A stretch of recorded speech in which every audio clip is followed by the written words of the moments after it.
Hola, hola mis queridos estudiantes del cuarto año básico.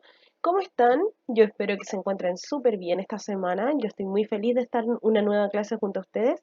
Y hoy día vamos a hacer la continuación de nuestras clases anteriores, ¿cierto? Donde ya habíamos visto los poemas y habíamos visto también algunos refranes que necesitábamos ir conociendo y analizando para llegar a la clase de hoy, ¿cierto? En donde vamos a hablar de las figuras literarias, ¿ya? Entonces, el objetivo de nuestra clase de hoy es reconocer e interpretar las figuras literarias. ¿Ya? Para reconocer e interpretar figuras literarias es necesario siempre ejercitar a través de los textos. Como estamos viendo poemas, y es donde también se encuentra la mayor cantidad de figuras literarias, vamos a trabajar justamente con poemas ya para ir terminando con esta unidad, ¿ya? No quiere decir que las figuras literarias siempre las vamos a encontrar solo en poemas, las podemos encontrar en nuestra vida cotidiana, tal como nos dimos cuenta en la clase anterior, ¿cierto? Donde se ocupaban refranes en la vida cotidiana, como por ejemplo en la imagen de aquí no cabe un alfiler más, ¿se acuerdan de esa imagen? Que había un caballero con un tumulto de gente, decía que aquí no cabía otro alfiler. Bueno, él estaba ocupando un refrán, ¿cierto? Una figura literaria en parte de su vida cotidiana, tal como lo hacemos todos nosotros, ¿ya? Pero nos vamos a enfocar hoy día en lo que son los poemas, la figura literaria dentro de los poemas y algunas clasificaciones de figuras literarias. Bien, para comenzar vamos a leer un poema, ¿cierto? Que se llama Llegas a la escuela. Recuerden que dentro de nuestras estrategias de comprensión lectora, una buena estrategia al comienzo, o antes de comenzar, valga la redundancia, un texto, es leer o fijarnos, ¿cierto?, en el título y a partir del título comenzar a sacar conclusiones respecto a de qué se va a tratar el poema. También podemos observar las imágenes, ver todos los detalles y ver qué tipo de relación podría tener esta con el poema, ¿cierto? O sacar conclusiones a partir de ellas junto con el título. Es una gran ayuda, ¿verdad? Por lo tanto, si nos están mencionando en el título, llegas a la escuela y vemos a unos niños que están atravesando ahí un puente súper frágil, ¿cierto? Que están acercándose a un tipo como una casita, ¿cierto? Con más niños, probablemente esto tenga relación con la escuela de la cual nos van a hablar, ¿ya? Comencemos a leer el texto y descubrámoslo. Llegas a la escuela. Llegas a la escuela, niña lluvia. No dices buenos días. El viento es una bandada de moscardones, zumbando en torno a niñas con nombre de flores, cuya única sortija posible es esta gota de lluvia. En la escuela de barro y tejas, el cielo aprende a ser ventana. Los muchachos encienden la fogata, donde secar sus ponchos de colores y asar aldadas de huevos silvestres. ¿Por qué ustedes creen, niños, que los otros niños tienen que llegar a secar sus ponchos? ¿Será normal en un día de escuela llegar a secar algo a la escuela? No, ¿cierto? Pero probablemente se mojaron mucho por esta lluvia que se está mencionando. Continuemos. La campana ahuyenta las tórtolas del acacio. Los queltehues acusan a los muchachos que les roban aldadas de huevos. El moscardón de viento no deja de zumbar en torno a margaritas y violetas, que llegan al colegio ensortijadas por la lluvia. Este es un hermoso poema de Floridor Pérez, ¿ya? Aquí tenemos algunas palabras de vocabulario que pudimos encontrar que eran un poco difíciles para nosotros, ¿cierto? En primer lugar, la palabra zumbando, que quiere decir resonando, ¿ya? Como por ejemplo cuando resuena o zumba la abeja, ¿cierto? Cuando hace zzz, ya, eso es zumbar. Sortija es un anillo. Aldadas es un montón que cabe en la falda o faldón. Recuerden que allá en el sur, chicos, se utiliza mucho guardar cosas, frutos, por ejemplo, que yo encuentro en el bosque dentro de mi falda, dentro de mis ropas, ¿ya? Y por último, ensortijadas, que es encrespada. Entonces, ¿qué nos estaban queriendo decir? Dice, llegas a la escuela, niña lluvia, y no dices buenos días. ¿Quién es la que llegó a la escuela?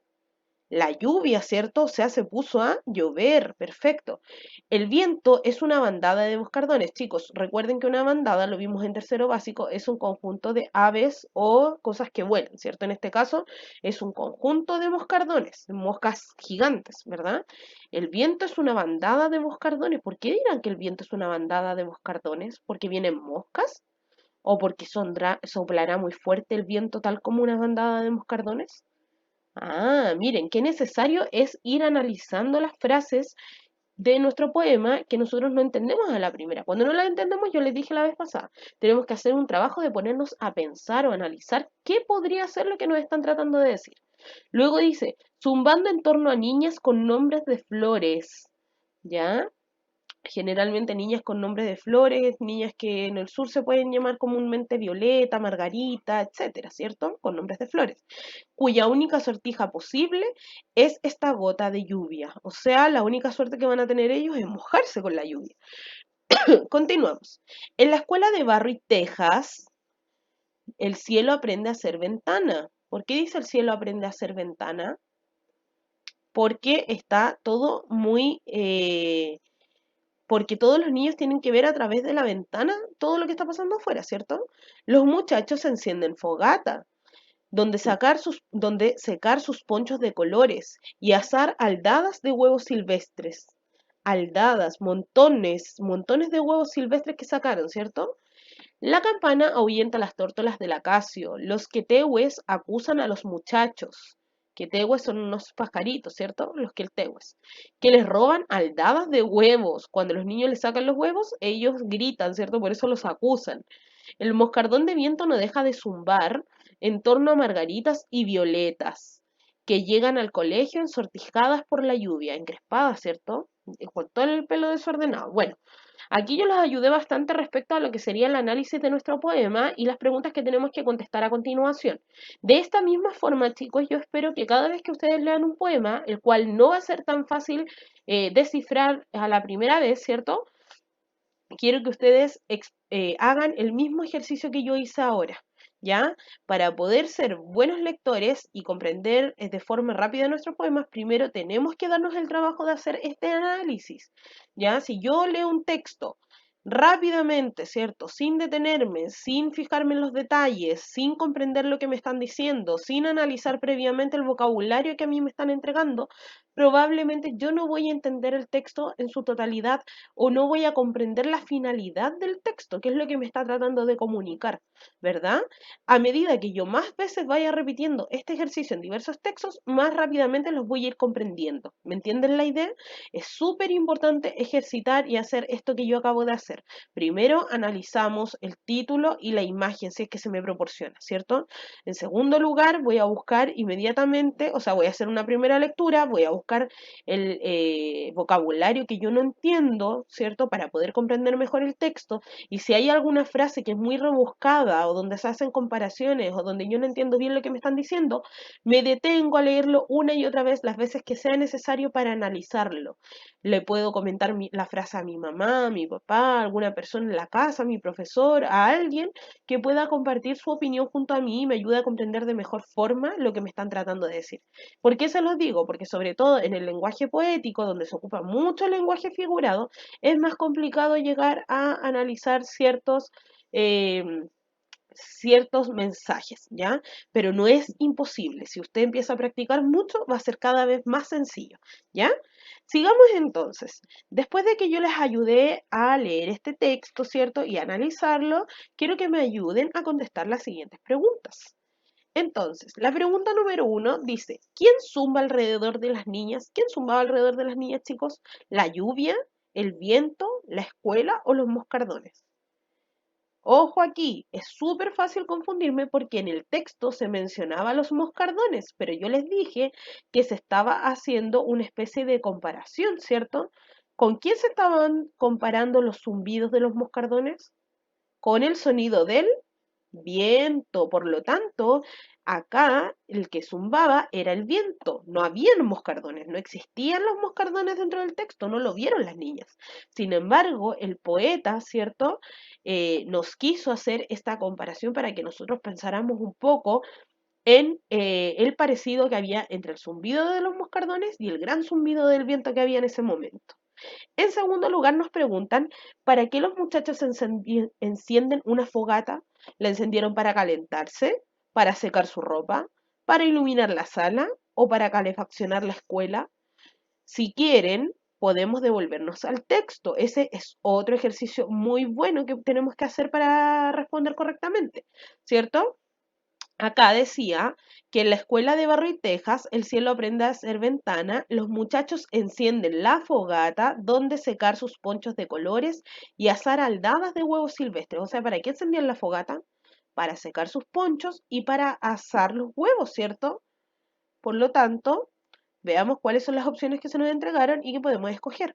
Para calentarse no era una opción, ¿cierto? Eso no era el propósito de la fogata. Para secar la ropa, sí, ¿cierto? Porque un poncho es una frazada con un orificio en el cuello que se ponen ellos para taparse. Ya es ropa. Para iluminar la sala, no. Y para calefaccionar la escuela, tampoco. Por lo tanto, la opción correcta es para secar su ropa. Continuemos. ¿Quiénes acusan a los niños de robar sus huevos? ¿Las violetas? ¿Las tórtolas? ¿Los queltehues o los moscardones? ¿A quiénes le robaban los huevitos los niños?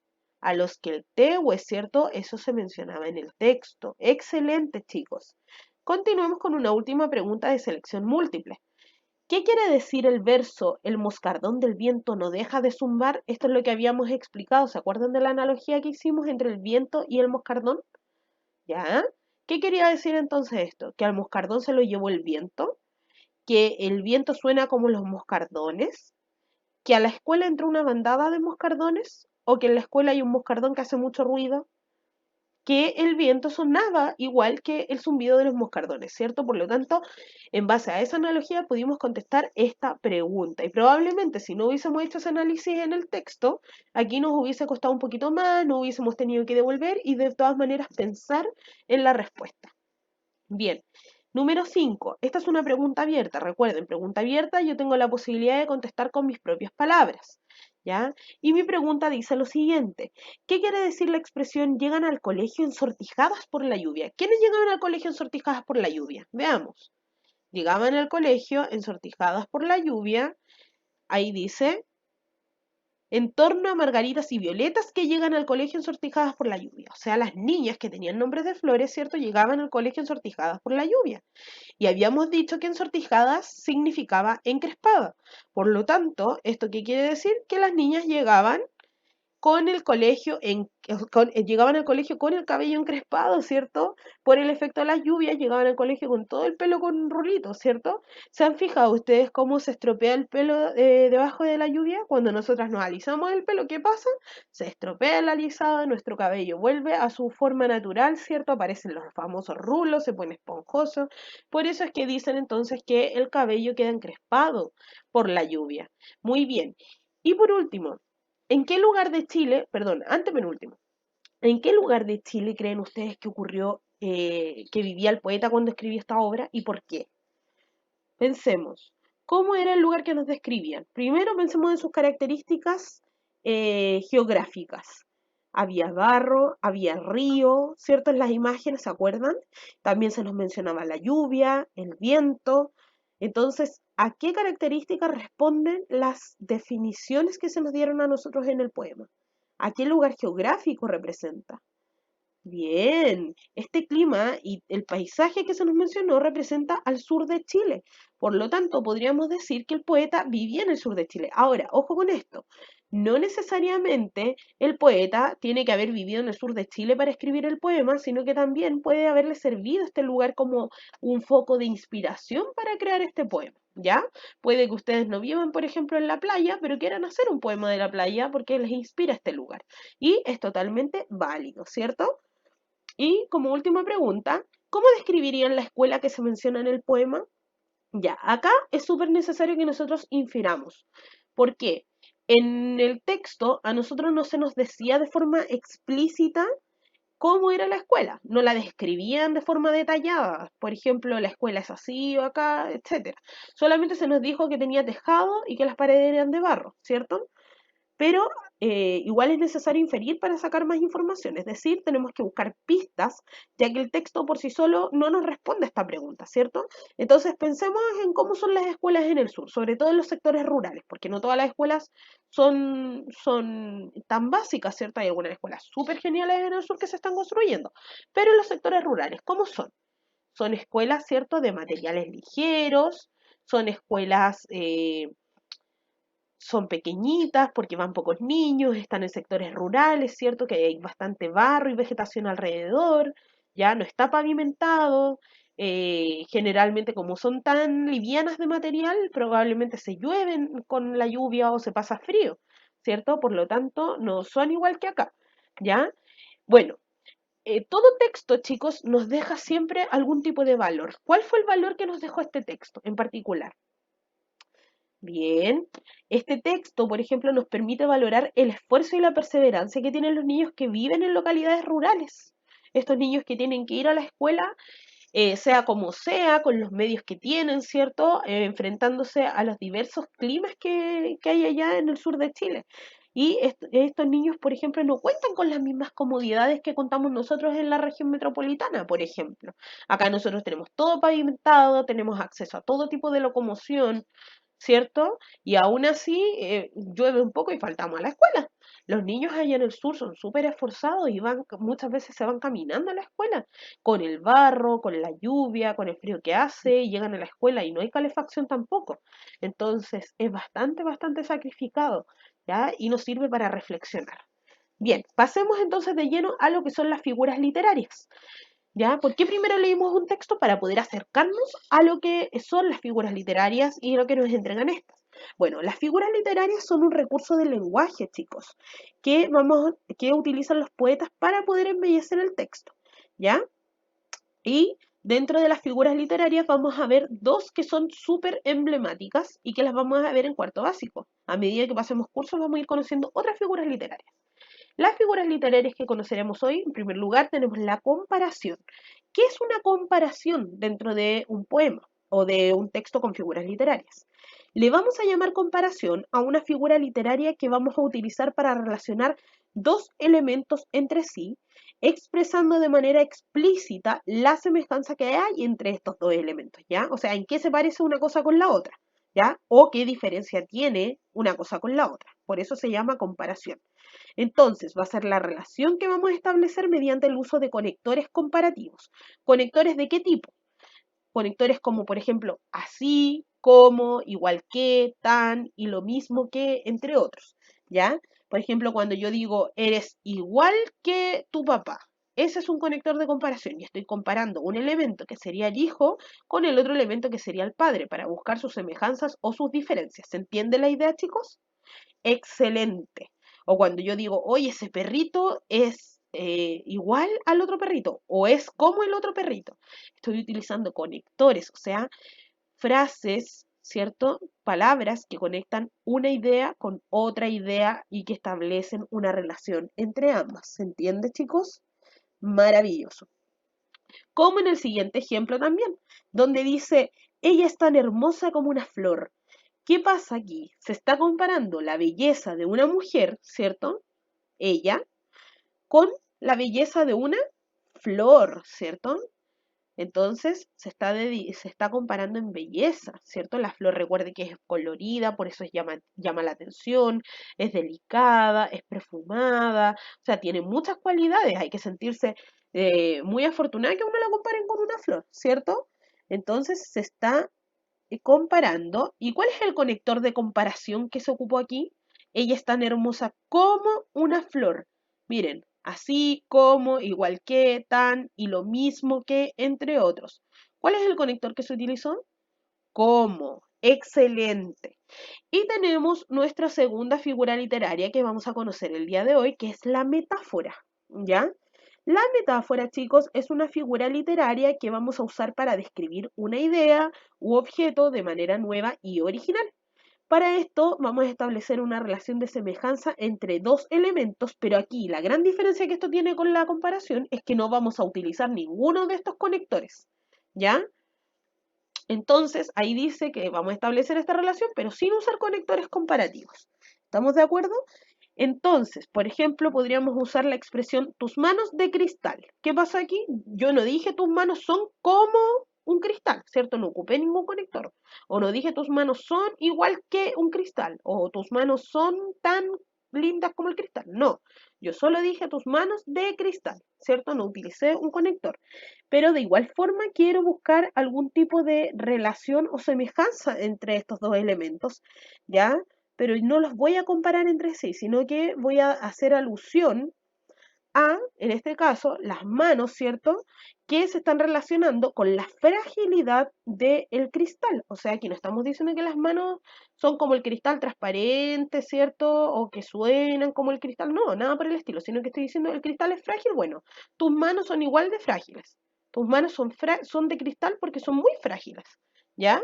Pero no estoy diciendo que esto se parece con esto, sino que las manos tienen la característica de esto.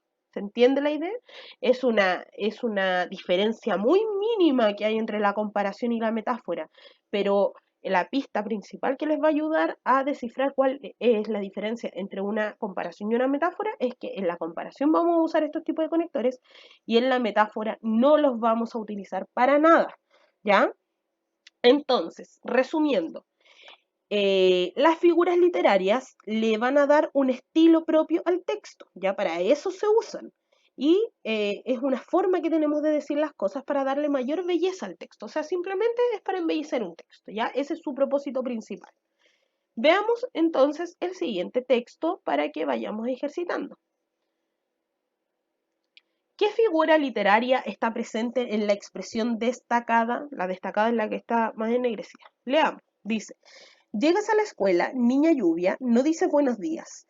El viento es una bandada de moscardones, zumbando en torno a las niñas con nombres de flores, cuya única sortija posible es esta gota de lluvia. Este es un extracto del poema que trabajamos al principio, ¿ya? Y nosotros podemos observar que hay una frase destacada que nos están pidiendo que identifiquemos la figura literaria de esta frase, o sea, si esto corresponde a una comparación o corresponde a una metáfora. Veamos, dice, el viento es una bandada de moscardones. ¿De qué carece esta frase, esta oración que está aquí destacada, chiquillos? Carece de algo, algo le falta, ¿cierto? ¿Qué le faltará para hacer, por ejemplo, una comparación? Le falta un conector de comparación, por lo tanto, ahí no dice como una bandada, como o tal como una bandada o igual que una bandada. Ahí dice, está afirmando que es una bandada, ¿cierto? Por lo tanto, nos estamos enfrentando a una metáfora. ¿Se dan cuenta? Eso lo hice por descarte, pero es muy fácil. La metáfora es un poco más complicada de descubrir que la comparación, ¿ya? Porque aquí se nos afirma que un objeto es como, o sea, es otro, en realidad. Se está tratando de decir la cualidad o el defecto de un producto mencionando otro producto, ¿ya? U otra cosa. Como en el caso que ustedes están viendo ahí, ¿cierto? Entonces, fíjense en el texto, no se utilizó el nexo de comparación, así como, tal, igual, sino que se afirmó que un hecho es de otra forma, ¿ya? Y eso es lo que siempre tenemos que analizar. ¿Y qué quiere decir la expresión destacada? Para responder piensan, por ejemplo, ¿qué hacen los moscardones según el texto? ¿Ya? Acá recuerden que se relacionó el sonido que producían los moscardones con el sonido del viento. ¿Ya? Entonces, esa era la analogía que se estaba haciendo respecto de un elemento con el otro, el sonido que hacía. Vamos a ejercitar un poco más, pero ahora con un texto diferente al que trabajamos al principio, ¿ya? Este texto se llama Va a venir la mañana. Y quiero que se fijen en los elementos de las figuras literarias que están presentes en los versos que están destacados, estos dos que están aquí. Y me van a decir si este corresponde a comparación o metáfora o si este corresponde a comparación o metáfora, ¿ya? Entonces, leamos primero. Dice, va a venir la mañana. Va a venir la mañana, tú la esperas sin saber para qué. No sabes qué hacer con el día que viene. Es un pequeño objeto luminoso que encuentras y recoges porque sí. Va a venir la mañana, para lucirla como traje nuevo. Deja el barco encallado de tu lecho. Húndete en la mañana, viene el día. ¿Qué me están mencionando en este poema? Que ya está amaneciendo, ¿cierto? Ya va a venir la mañana y que yo no sé qué hacer en el día que viene, ¿cierto? Que hay un pequeño objeto luminoso que se encuentra. ¿Cuál será ese objeto luminoso que aparece en la mañana? Veamos. Lo primero que voy a hacer entonces es fijarme en las dos frases destacadas y voy a analizar si son comparaciones o metáforas. Entonces, dice, para lucirla como traje nuevo, para lucirla como traje nuevo. Vean ahí, la mañana yo la voy a lucir como un traje nuevo. ¿Qué es lo que está pasando aquí? ¿Se está comparando o se está haciendo una metáfora? Fijémonos en el conector como, por lo tanto, es una comparación. Perfecto. Me están diciendo que la mañana es como un traje nuevo, o sea, es así de elegante, así de reluciente, ¿cierto? Lo estamos comparando. Maravilloso. Y luego dice, deja el barco encallado de tu lecho. ¿Qué quiere decir encallado, chicos? Encallado quiere decir que el barco está detenido porque tropezó con la piedra, con la arena, entonces se detuvo. Deja el barco encallado de tu lecho. El lecho es el lugar donde yo me acuesto, donde yo permanezco mucho rato, ¿cierto? Entonces me están diciendo que deje hasta ahí nomás la tranquilidad de mi cama. ¿Ya? Y esto es un análisis que yo tuve que hacer y como puedo darme cuenta, tampoco se utilizó un conector de comparación, por lo tanto nos estamos enfrentando a una metáfora. Excelente. Bien. Y ahora, respecto al mismo poema anterior, me preguntan por qué el autor menciona que en la mañana es un pequeño objeto luminoso. Lo primero que tengo que hacer acá es asociar, ¿cierto?, la salida del sol que aparece en la mañana y que ilumina todo nuestro entorno. Por lo tanto, el autor menciona la mañana como con un pequeño objeto luminoso debido al sol que ilumina todo. Muy bien, chicos, lo hicieron maravilloso. Y vamos a explicar con nuestras propias palabras lo que quieren decir los siguientes versos. Deja el barco encallado de tu lecho. ¿Recuerdan que recién lo habíamos analizado? Sí, cierto, encallado quería decir detenido. Húndete en la mañana, viene el día. O sea, dicen que ya deje el barco que está detenido en mi cama, ¿cierto? O sea, que deje el sueño, deje la quietud, porque cuando me están diciendo, no quiere decir que hay un barco en mi cama, sino que están comparando un barco encallado, que es un barco detenido, con mi vida. ¿Ya? ¿Qué pasa cuando yo estoy durmiendo? Mi vida se detiene, al igual que un barco encallado. Me están diciendo que deje esta tranquilidad o esta calma en mi cama.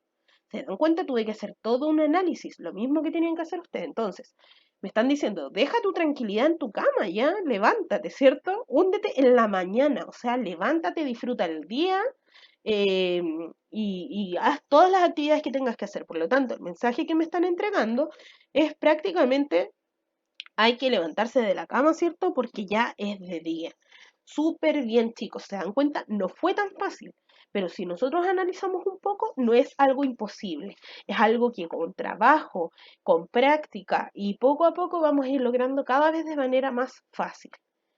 Y bien, como conclusión de estas tres clases que hemos hecho respecto a los poemas, tenemos este mapa conceptual que yo les quise poner acá, donde nos dicen que el poema, para resumir, es un texto literario, ¿cierto?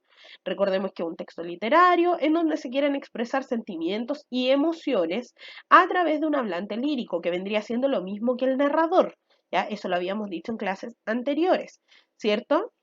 Y que nuestro poema tenía diferentes elementos, como por ejemplo el verso, que era cada línea del poema, la estrofa, que era el conjunto de versos, y la rima, que podía ser asonante o consonante. Y esta era la coincidencia de sonidos que habían dentro de mi poema. Consonante cuando coincidían en una o más consonantes dentro de una misma palabra al finalizar un verso, y asonantes es cuando solamente las palabras eran iguales porque terminaban con la misma vocal, A, E, I, O, ¿ya? Y también ahora lo que estábamos viendo es que habían figuras literarias. Primero, en la clase pasada vimos lo que eran los refranes para poder acercarnos un poco a que no siempre decimos las cosas como queremos, sino que a veces tratamos de hacer similitud con otras frases para embellecer, ¿cierto? Y hoy día ya vimos de lleno cómo se llamaban algunas de las figuras literarias, ¿cierto? Como por ejemplo la comparación, que es cuando yo hacía una comparación entre un objeto con otro utilizando algunos conectores como, así como, igual que, etcétera, ¿cierto? Y también teníamos la metáfora, que era también una especie de relación que yo hacía entre una cosa con la otra, pero a través de ideas completamente diferentes y sin usar los conectores que se utilizaban en la comparación. Bien, entonces, como actividad final, lo que vamos a hacer es abrir nuestro libro de lenguaje, leer el poema El burro en la escuela, ¿ya? Y vamos a desarrollar las preguntas número 1 y 2 de la página 67, las preguntas número 1, 2 y 3 de la página 68 y las preguntas número 4 y 6 de la página 69 del texto escolar. Este texto se encuentra previo a estas preguntas que hay que realizar, ¿ya? Así que eso es todo lo que tenemos que hacer en la clase de hoy. Ahí está el texto, ven, es súper cortito, pero las preguntas que ustedes tienen que desarrollar son en base a todos los poemas que habíamos leído en las clases anteriores. Y bien, chicos, recuerden que si tienen alguna pregunta o consulta respecto a esta clase o algo en general, me pueden escribir a mi correo que es prof.carolinarojasud@gmail.com. Y nos vemos en una próxima clase. Que estén muy bien. Hasta luego.